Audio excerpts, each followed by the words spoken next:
This is the Read, Write, and Create podcast, the podcast where you get a bite-sized session of creative writing coaching from me, Lori L. Tharps. I'm a journalist and a former tenured college professor who moved to the south of Spain so I could live a global literary life.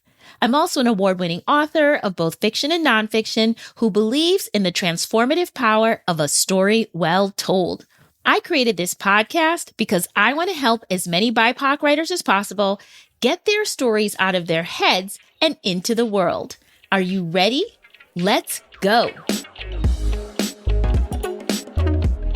Hello, wordsmiths, storytellers, word workers, and scribes.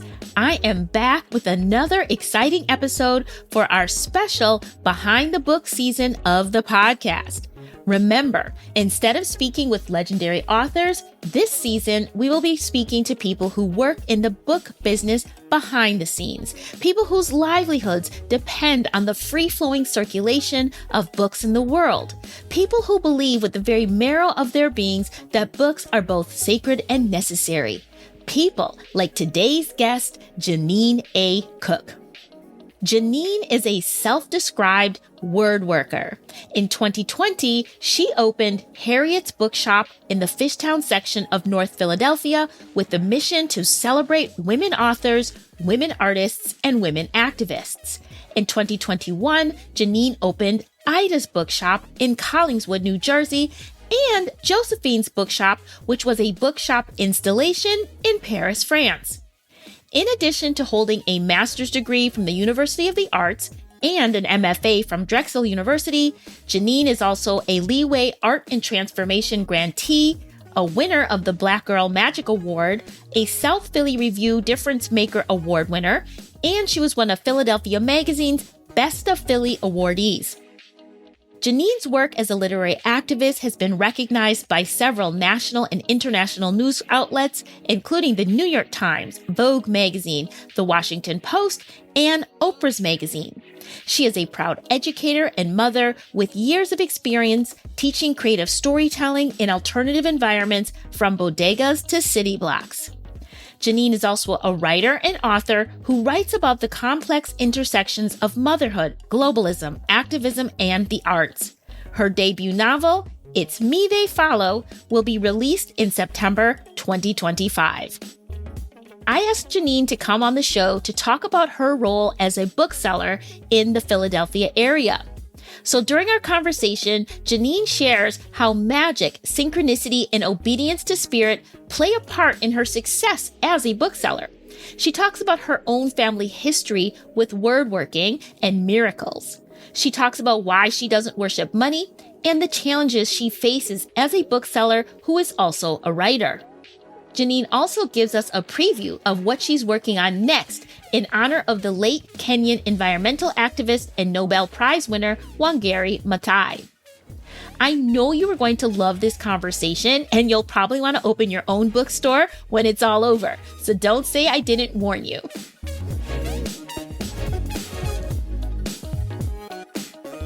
Thank you so much, Jeannine, for being a guest on the Read, Write, and Create podcast. Hi, Lori. Thank you for the invite. Looking forward to our conversation. Well, it's good to have you here. So for this special Behind the Book series, the first question I'm asking all of our guests is, do you think books are powerful? And if so, why? Oh, of course. I mean, I think that my whole life experience is surrounded by the power of books and story. And the idea that you have this form of technology that has traveled through time, through many, many generations, and allows us to continue to travel through time and to hear voices and to see places we physically have never been and to imagine worlds that don't otherwise exist. I'm not sure there's a more powerful technology than that. I agree 100%. So obviously, for somebody who's been surrounded by books, who thinks of books as powerful forms of technology, where did the idea come for you to open a bookstore in Philadelphia? What was your original vision for Harriet's? So originally with Harriet's, so just for context for people, It was a shop that was formerly a cell phone store in the Fishtown section of Philadelphia, which for folks who might not know much about Philadelphia, at the time, that neighborhood wasn't one that you would think of seeing someone who looked like me selling books in that neighborhood. But it was the only place, that was the only landlord who said yes to the idea and said yes to somebody who had no prior experience with a brick and mortar. Um, she said yes to this wild imaginatory dream, which I thought originally was going to be like that Harriet's would be more like a writing studio, that I would be in there writing, and that from time to time people might peek in and buy a book. It turned out that Harriet's, before we even opened, had sold out everything we had. There was a true thirst and hunger and desire for a shop like Harriet's. Our mission celebrates women authors, women artists, women activists, and we do that under the guiding light of Harriet Tubman. So you have a bookshop that is both a bookshop and a monument and, you know, a cultural space. And then you add on to that, like, my interior design sensibility. And now you also have a space that's, in a way, it's an art gallery because it changes according to the book that we're bringing to life. And so, you know, I think it stems from a lot of places. It stems from a mother that was a librarian. I think it stems from my mother going blind in some ways. I think it stems from, you know, books in this way, in bookshops working as the sacred space. At least for ours, I think that there's something to be said for it being something of a literary sanctuary. I like that, you know, Lorene calls it a space that doesn't, like, it's non-denominational, but it's still holy. And so that resonates with me as well. So yeah, all of the above is kind of what led us to the front door. That's so beautiful. Let's back up a tiny bit, though. Why did you choose to open a bookstore that celebrates Black women writers in a neighborhood like Fishtown that, again, for people who aren't so aware, is traditionally a white working class neighborhood, if I'm not mistaken. And it's certainly not a neighborhood where, again, like you said, Black people would be going to find books. Not that your bookstore is only for Black people, but obviously the types of books you stock would attract Black people. So why Fishtown? You know, it's funny because I think just like you're in Spain, right? Like, I think that you go where you're led to go. And those of us who believe or understand that the call and being obedient, we understand that sometimes it takes you to places you don't quite understand until you look back, you know, hindsight being 2020 in that way. But at the time, it was literally she was the only person who said yes. I wanted to be down the bottom. The bottom is a section of West Philadelphia that's historically Black. I'd been working down the bottom for many years in a school called Belmont, and then also at an organization called People's Emergency Center. And so it was the area that I had invested the most cultural capital into up until that time. And I thought that the bottom would be the perfect place for the bookshop. I still think the bottom needs a bookshop. But that said, nobody would accept my idea. Nobody would give me a lease. Nobody was willing to give me a try in these other areas. So when I got to Fishtown, though it was traditionally an area that has been, you know, it has a sordid racial history, is what I like to say. But that landlord, that woman, she said, yeah, I'll give you a try. I really don't understand your idea. I remember her saying, but then she was like, but if you meet Oprah, then you need to let me meet Oprah too. And I was like, what? What? I'm trying to figure out how to pay this monthly rent to this woman. And she talking about Oprah. And I was like, okay. And she was like, I'm serious. And I was like, all right. And so she felt something, saw something in me that I don't know what she saw, but she was willing to give me a try. And, you know, that's a big lesson in itself, is because people approach us often with, like, you know, their ideas and having that discernment about, like, you know, maybe this person does have it, even though on paper it doesn't all make sense. Sometimes people will discredit your idea because on paper it doesn't make sense. But Sometimes things don't make sense. Just because they don't make sense doesn't mean that they don't work. Now, fast forward 5 years later, that same woman who gave me that chance calls me, out the blue and says, Jeannine, are you ready to buy the building? And I'm like, yes. She says, okay, I'm ready to sell it to you. And literally, she does that. And so not only did she give me that first initial opportunity to try out the bookshop, she also 5 years later gave me the opportunity to buy the entire building. That is so exciting. And we're going to get to that in a minute, because that's truly, I feel like this whole conversation, I should have done an advertisement saying this episode is sponsored by Magic, because it feels like there's so much magic in the story of this bookstore and of you and what you've been able to accomplish.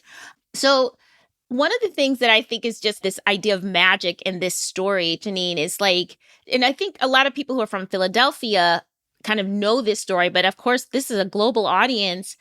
Your bookstore, I believe you opened right before the global pandemic. I know that you've had like flooded basements.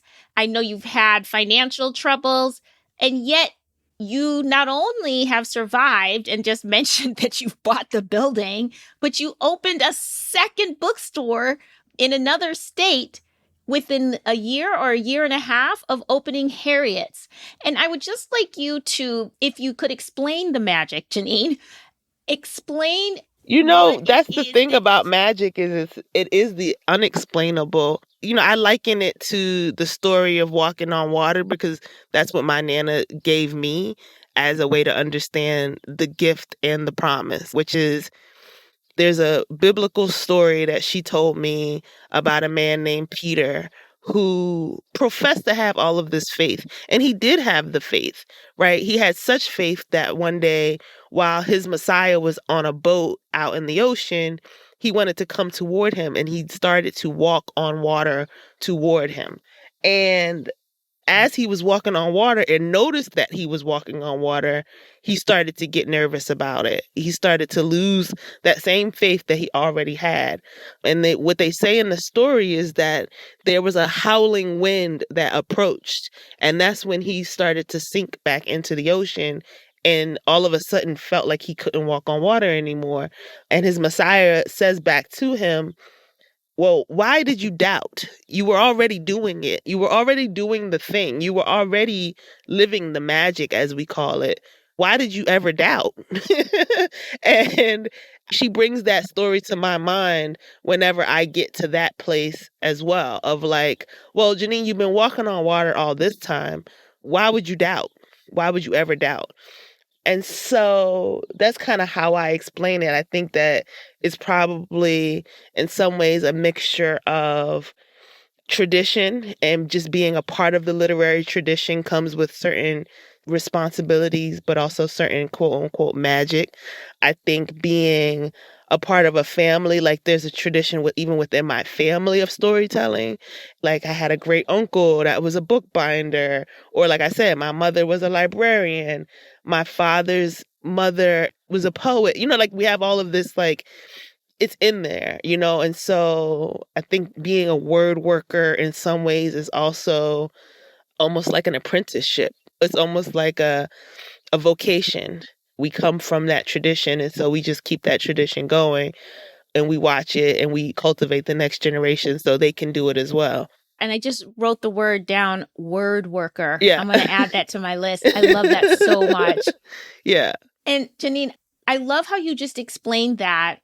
And one of the things that I noticed when people kind of are naysayers in this book world, it often is a conversation about money. People are like, oh, you will never make money selling books. Oh, you'll never make enough money to open a second shop. And I notice I never hear you talking about money. But what I do notice is that you opened a second shop. You said, I'm going to Paris to open a pop-up shop. And I've never, ever heard you say, if only I can get the money to do it. If only I had the money to make my dreams come true. So I'm just curious, how do you think about money in relationship to the things that you want to do as a word worker? Yeah, it's so funny you say that because I was having a conversation with a friend the other day, and he was like, Jeannine, well, everyone doesn't have just like all of a sudden something just falls out the sky in their lap. But I was like, all of it does go back to that walking on water thing. Like my work, my mission, my faith is what's most important. Like all of these, what my friend calls the samsara, the day-to-day things, we can easily get caught up in them. And it's not to say that I don't use money, need money, but I understand money as the tool that it is, but it's certainly not my master. I don't pray to money. I don't praise money. I don't, it's not the root of my existence. It's not the thing that I think about often. The most important thing for me, at least, is bringing people together, supporting people with their personal and collective growth. And the rest of it unfolds exactly how it's going to unfold. And I've just been a part of the miracle for so long that when you're a part of the miracle, your faith is increased, right? I had a mother who went blind and then she got her vision back. I had I had a father who they told was terminally ill and would only live for a year. He lived for 30, so like that has been my experience. I've been a part of the walking miracle almost my entire life. So at this point, I expect the miracle. I revel in it. It's just like, of course that's how it's going to happen.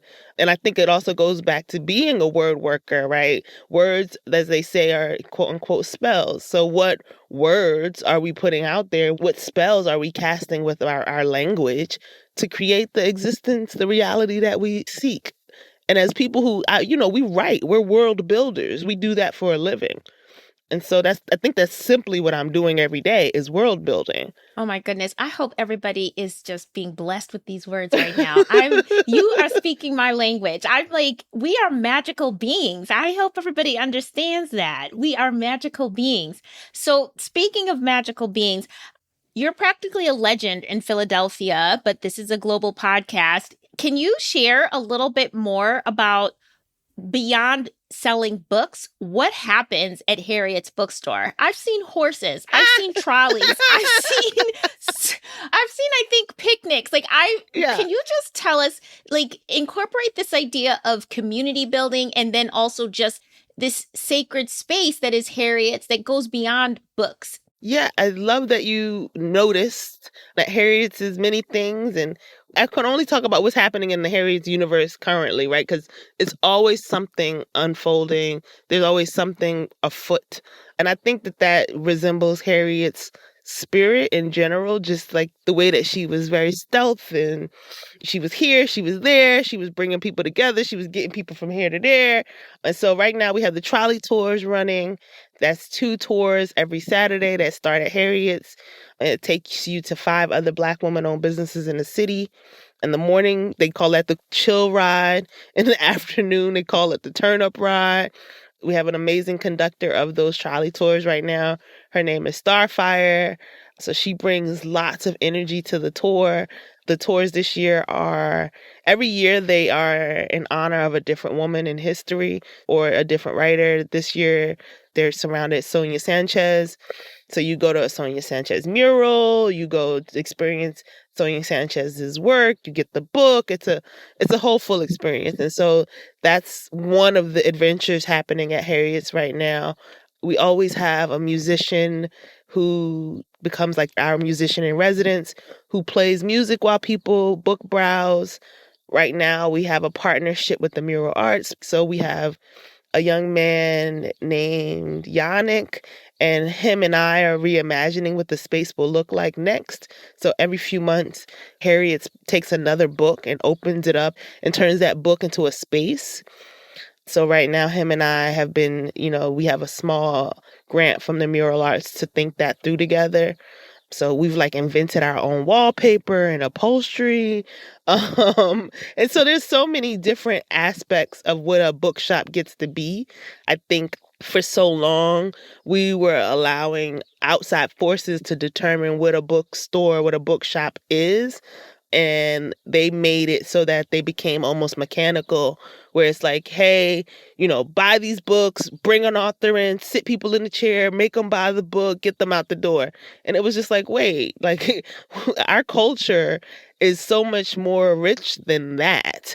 And so I think that Harriet's is really emblematic of the culture, whether that be, the fish fry, or, we have a DJ and his mom is an author. So he's DJing while his mom is reading. There's just no limitation to what the bookshop gets to be. That's so exciting. I love that idea so much. And I think I recently heard someone call the bookshop a third space, right? It's a community third space.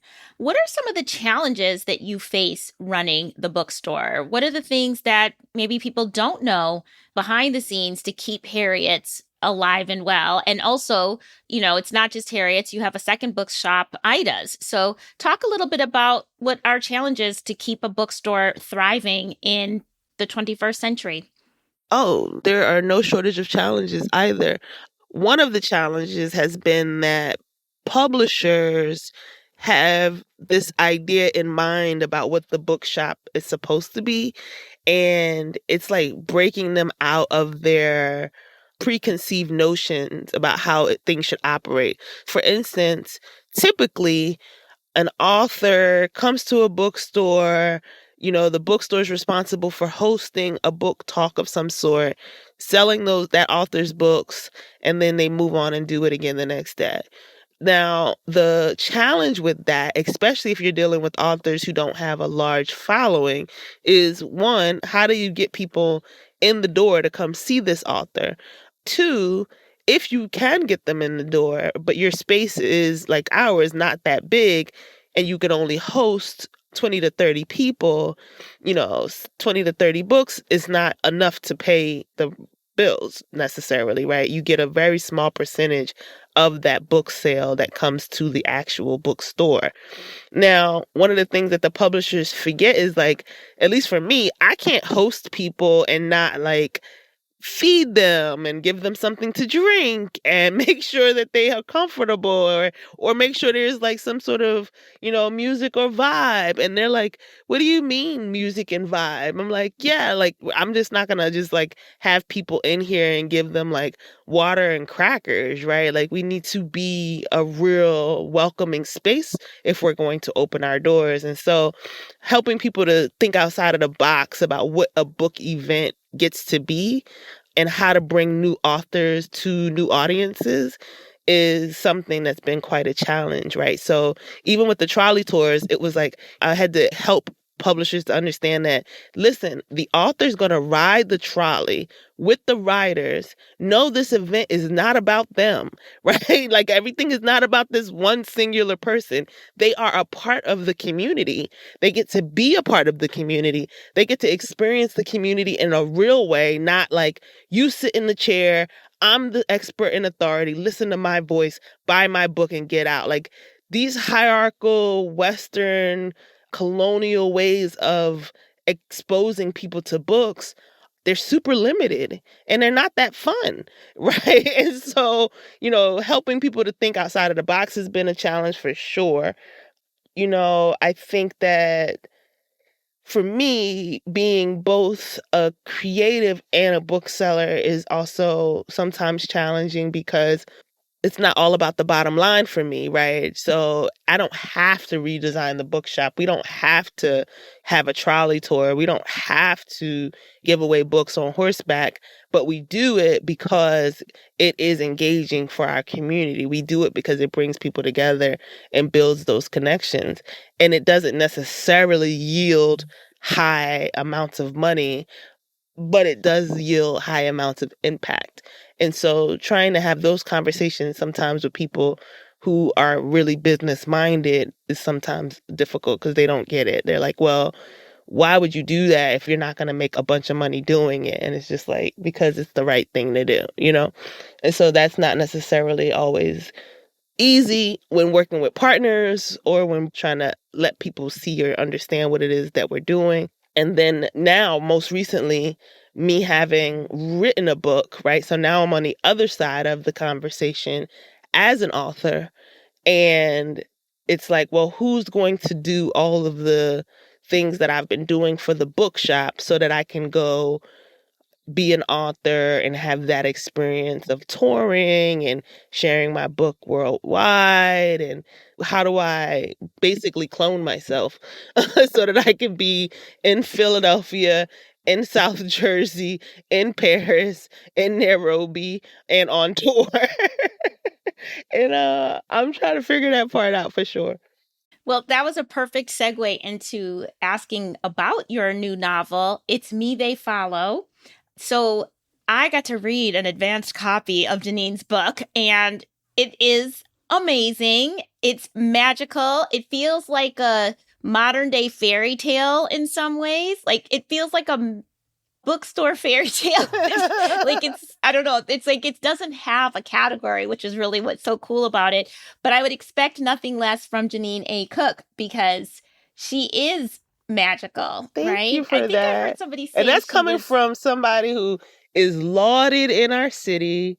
I don't meet too many local writers who haven't like taken a class with you, or, been in a group with you, or just been inspired by you in some way. And so thank you for your kind words, and especially coming from you. And that's why we sent you an advanced copy, because of who you are and your standard and what you've done for the community. Well, thank you. I appreciate it. And I really loved your book. And I'm saying it publicly. We're going to have Jeannine on again to talk in more detail about her book. But today, you already kind of said this, but how are you also finding the time? And this is, again, remember that the people listening, most of them are writers. And we're often talking about, what does it take to make the time to write if it's important to you? Can you talk just a little bit about how and when you incorporated your own writing practice into this life of also being a word worker, a bookseller, a business owner, an entrepreneur? How did that work for you? What did it look like the nitty gritty? Did you get up at 5 a.m? Were you scribbling behind the desk when you were also selling books? What did it look like for you? So I'm always writing. And sometimes people are like, Jeannine, you're not paying attention, or like you didn't answer my question, because I'm in my, I'm in another world. And so what happened with It's Me They Follow, though, is a really special story. And it's funny because I got a 2-book deal. The first book is this novel. The second book is a memoir about the writing of the novel. And so it kind of goes into detail about how it was done. But part of it was I did go to Paris when I recognized that I needed some away time and some away space in order to really hear the voice clearly and understand my own, get a grip on my own voice. I went to Paris and would go to this library, the BNF, for I don't know how long. I would just disappear into that world. And I did that for 6 weeks in the summer, and then I got back to Philly, thought that I was going down to Virginia to write and to finish up the novel.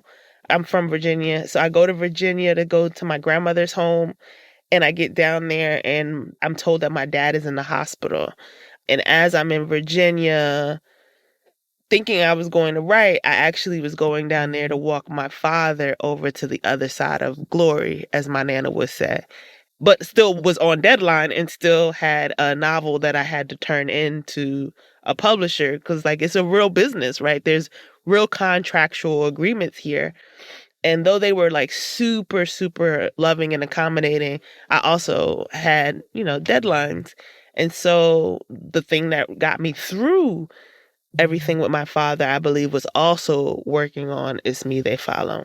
Wow, I'm really sorry to hear that about your father. My condolences fully. But it's so interesting how you said you wrote that book in Paris, and I read the book while I was in Paris recently. It's interesting that you were finding the voice there, and that's where I was reading.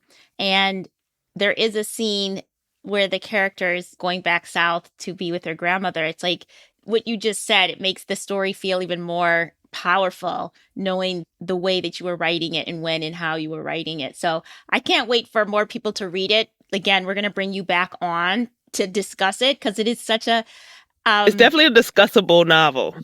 It is, and it's such a novel for writers. Yeah. It's like somebody wrote a fairy tale, and I don't want to jinx it or whatever, but it feels like this is a book that book people are going to read. Yeah. Like, this is for us. Thank you, Jeannine. Yeah, I tell them all the time, I was like, it's for who it's for. And the people who it's for will get it completely. Like being in writers group and like knowing what it's like to have those deep connections with people who otherwise would be strangers, which is kind of a major point of that novel, but also getting over our own selves, right? And the ways in which we get in our own way so that we can be the version of ourselves that we really see in our larger vision. I think that It's Me They Follow is going to cause a lot of conversation. It definitely will. And I am here for all of it. All of it. And I promise to come back no matter what. Yes, I'm holding you to it. Maybe we'll have you as our opening guest for the next season in the fall. Okay, so you just mentioned Paris. You were in Paris, New Jersey, where your other bookshop is. We had the pop-up in Paris for Josephine's bookshop. What is your connection to Nairobi, Kenya? You mentioned Kenya as well, and I know we've spoken a bit about Kenya. Can you tell us a little bit more about what your book-selling, word-working self is doing on the continent of Africa? I'm going where I'm led. And it's sometimes I'm like, what? Where? But our last conversation was about this inkling, this like small drop of a seed that had started to blossom in my spirit of a bookshop in Nairobi, an installation similar to Josephine's that would come and like almost Banksy style. You never know when it's coming. You catch it if you catch it. It's gone before you blink. You got to get it if you want to get it while you can. And I was in Nairobi in January, again on like a friend was just like, Jeannine, after my father had passed away, folks were, trying to get me to move through the grief. And she was just like, let's go to Kenya. I have family there. We can, support you. And I think it'll also help to shake things. And, you can start thinking about Wangaris. I would also say, like, friends are the secret sauce, right? I have the very best friends in the world. And so what they've always done is fill in the blanks with me. They tell me the truths. They tell me things I don't want to hear. And one of those things was, you need to keep it moving with this grief thing. You can't just sit in it. So I get to Kenya, and turns out my friend who's coming with me gets stuck in LA because the fires broke out. And so now I'm in Kenya without the person who got me to Kenya. I'm there by myself and end up on the journey that I'm supposed to be on, of course, one of which is working on Wangari's bookshop in Karura Forest. And so, coming soon, it's in its works. I'll be going back to Kenya and pulling the pieces together, whether that be with Book Bunk and some of the other partners that we've been getting to know, including like Wangari's daughter, who I got to meet while I was there. Like just a very cool experience of mass synchronicity. The title of your novel, It's Me They Follow, I feel like you follow a spirit that is you. Right. I think even the title of It's Me They Follow is going to give us things to talk about, because is it the shopkeeper who people are following? Is it the spirit of Harriett? Is it the spirit of these great mothers in history? Like, who is me? Or is me literally this love interest in the book, And is that who they're following? It's a good conversation to be had. Right. And the postscript on your email, it says everything will unfold in its perfect right order. Yeah, everything unfolds in perfect order. Right. And I feel like that is your life. Yeah. I really wanted to do these episodes to inspire people to understand, who's working, quote unquote, behind the scenes to make sure that books remain a part of our lives, a part of society, and, the kinds of things that are actually happening and that people are doing. And in a way to inspire people to do their own thing, but also maybe to inspire people to start their own bookstore. We had a previous guest who started her own library. But I feel like if anybody tried to do what you do, I'd be like, wait, what am I doing? Yeah. Who am I listening but to? which the thing is, you don't do what I'm doing. Do what you're being called to do, right? Because what I'm being called to do is my calling. And I think sometimes, even for me, like, Jeannine, you're looking over there. That has nothing to do with you because that's not what you were called to do. This is coming to you because this wants to come through you. And that's what you are to birth into the world. And I'm not exactly sure why I get to do the things that I get to do or how I get to do them sometimes, but I am very grateful and I'm very thankful. And I do believe that it's these great mothers in history who are watching out for me and meeting me halfway. As long as I'm obedient and say yes, they make sure that the way is made easy in certain ways, right? And I have a million stories like that where it's like, what? Whether it be like, I get to Nairobi without the friend who was insisting that I go to Nairobi because I needed that time for myself. I really did. And so I go to Karura Forest because I felt like that's where I need to go because I just felt it in my spirit. I read about Wangari, I'd studied her, but I needed to feel her. I needed to walk her footsteps. And I get to the forest and I see this location and I'm like, wow, that's perfect. That would be perfect for the bookshop. Say it to myself, jot it down in my notebook, take my little walk and I leave. The next day, I'm invited to a dinner, just a random dinner. And I'm telling them the story about how beautiful it was at the forest. And as I'm at the dinner, the woman sitting next to me says, oh, I own that location that you were looking at. And I say, what? And she says, yeah, that's mine. And I said, oh, well, can I do Wangari's bookshop there? And she says, yeah, of course you can. I mean, and that's how simple it was. It wasn't, it was just that simple. And that's because I was just being obedient. Like, I didn't make anything happen. I really just allowed it. And that's being obedient. Ladies and gentlemen, I said this episode is brought to you by magic. Absolutely. So, Jeannine, how can people support you and the work you do? Meaning, speaking as a bookseller, as a word worker, as an activist, what would you want people to do more of to make sure that you can keep doing what you do so we can keep enjoying it and the communities you impact can keep enjoying everything? Like, is it buy more books? Is it, I don't even know. I'm not even going to say anything else. Like, what do you want people to do to help support the work you do? Yeah, I mean, if you are listening to this and you feel moved by what you hear, do what you feel moved to do. For some people, it might be, I'm going to go support this bookshop and I'll buy books here. I'll make them my designated bookshop. Harriett runs on books. So it's through the books that we're able to do the work that we do, of course. If you're in an institutional position and you can have an institutional impact and tell your institution to support Harriett, because it's one thing for individuals to do it. It's very different when an institution, a university, a school, a hospital decides that they're going to purchase their books through an independent bookshop like Harriet's or any of the other independents. When you support one of them, you support all of them. And if that's what you feel moved to do, do it. If you feel moved to write something, I won't know what your calling is, but whatever it is, just, be inspired to be obedient. It does help and it does work. And if it's coming to you, it wants to come through you, just do it. If you want to, sponsor the trolley tours or the book tour or pre-order or make sure that we have an endowment, if we can do this for generations, I'm happy for all of that to happen. So,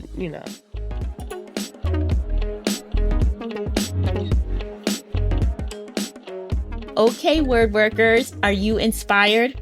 Are you ready to be obedient to your creative spirit? Are you looking up airfare prices to fly to Kenya to see whatever Jeannine has in mind for her next pop-up shop? I know I am. And I really hope that listening to this episode gives you the encouragement you need to keep writing, knowing that people like Jeannine are out in the world creating sacred spaces for people to enjoy and celebrate our stories. I hope that hearing Jeannine's take on the miraculous work writers accomplish with their stories makes you feel a little bit more special and maybe a little bit more motivated to get your work into the world. And if you're in Philadelphia, I hope you can take a moment to visit Harriett's Bookshop, maybe take one of their trolley rides or partake in any of the other creative programming happening at their store.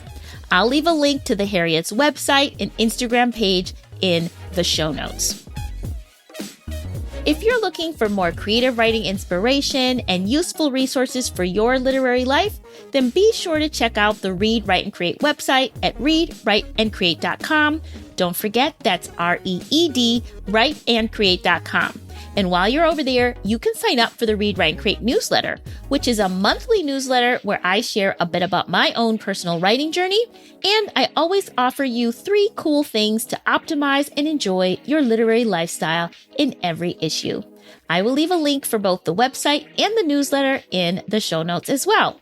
And while you're signing up for things, if you're not following the Read, Write, Create account on Instagram, you should, because we post lots of literary inspiration and useful links for upcoming opportunities, contests, and prizes specifically for BIPOC writers. And you can find us at Read, Write, and Create, where we spell create, C-R-E, and then the number 8. Last but not least, if you feel like following me for even more content, you should check out my new YouTube channel. That's at Literary Lori, and it's there that I post more about my global literary lifestyle. I will, of course, leave a link for the channel, and if you feel like it, you could check out my latest video where I share about a recent trip to Paris that I took to attend a writing conference. Finally, if you find any value in this podcast and you'd like to say thank you in a way that will help me keep producing the podcast and keep me motivated to keep going, feel free to use the Buy Me a Coffee donation button in the show notes to make a one-time donation. Shout out to Lisette, April, Joyce, and Courtney for the coffees that you've purchased. Again, every little bit helps, and most importantly, it makes me know that there are people listening on the other side who are getting something out of the show. So thank you. The Read, Write, and Create podcast is written and produced by me, Lori L. Tharps. Our editor is Brad Linder, and our theme music is by Wataboy. Until next week, writers, keep writing. The world needs more BIPOC stories written by BIPOC storytellers just like you.